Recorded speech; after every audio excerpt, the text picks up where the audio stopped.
روزی که خاطراتم را در لابلای آلبوم عکس‌هایم در چمدان‌هایم گذاشتم و راهی سفر شدم، هنوز به روشنی به خاطر دارم.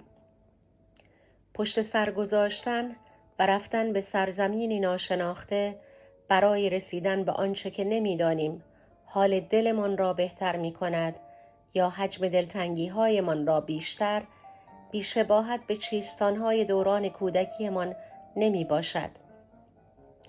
از بدو زندگی در این سوی غریب، در پاسخ به این سوال که اهل کجایی، نمیدانم از کجا و چگونه به ذهنم رسید که بگویم اهل ناکجا آبادم. هنوز نمیدانم در کدام خیابان یا کوچه زندگی می کنم. پلاک خانه ام را هم نمیدانم. ناکجا آباد جایی است که به رغم تفاوت‌های بیشمار قومی، فرهنگی و زبانی همه به یک زبان دل با هم سخن میگویند. آنچه انسانها را به هم نزدیک یا از هم دور می کند، همخونی، هموطن بودن یا همخانه بودن نیست، بلکه افکار همانند، علایق مشترک و ادراکی مشابه از هستی و رمز و رازهای آن است. ناکجا آباد اگرچه مرزبندی شده است، اما می توان با نزدیکی دلها از مرزهای آن گذر کرد و زندگی نوین و بلورین را آغاز نمود. حتی نمیدانم هویت و چیستی من در جایی به وسعت ناکجا آباد چگونه تعریف و تفسیر می شود. فقط میدانم به هر سوی از این گستره بی انتها می نگرم تا هویتم را بشناسم، ناخودآگاه نگاه و دلم به سوی شرق ناکجا آباد پر می کشد.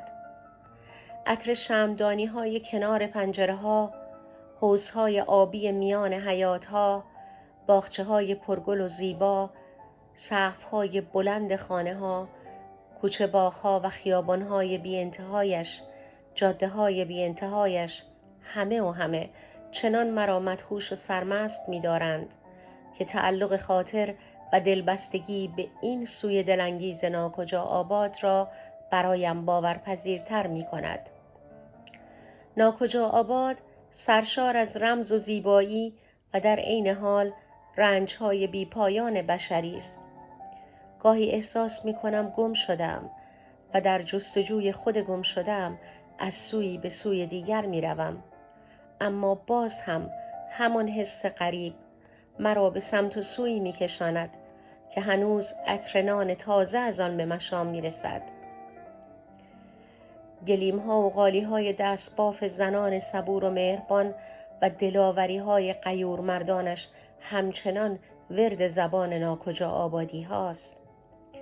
ناکجا آباد جایی وهم برانگیز است که باید در آن ضمن حفظ هویت اصیلمان که ریشه در شرق دارد، با هویتی که آرام آرام در درونمان، هویت جدیدی که آرام آرام در درونمان شکل می‌گیرد نیز دوست شویم. تلفیقی از این دو هویتی دوگانه خواهد بود که تمامی خوبی‌ها و روشنی‌های هر دو سو را در بر دارد. در هر نقطه‌ای از ناکجا آباد که باشیم، باز هم دلتنگ آنچه که در پشت سر جا گذاشته ایم خواهیم شد و مجذوب ناشناخته هایی که در آن سوی دیگر است. به قول سهراب، هر کجا باشم آسمان مال من است، پنجره، فکر، هوا، عشق، زمین مال من است. چه اهمیت دارد گاه اگر می رویند قارچ‌های غربت.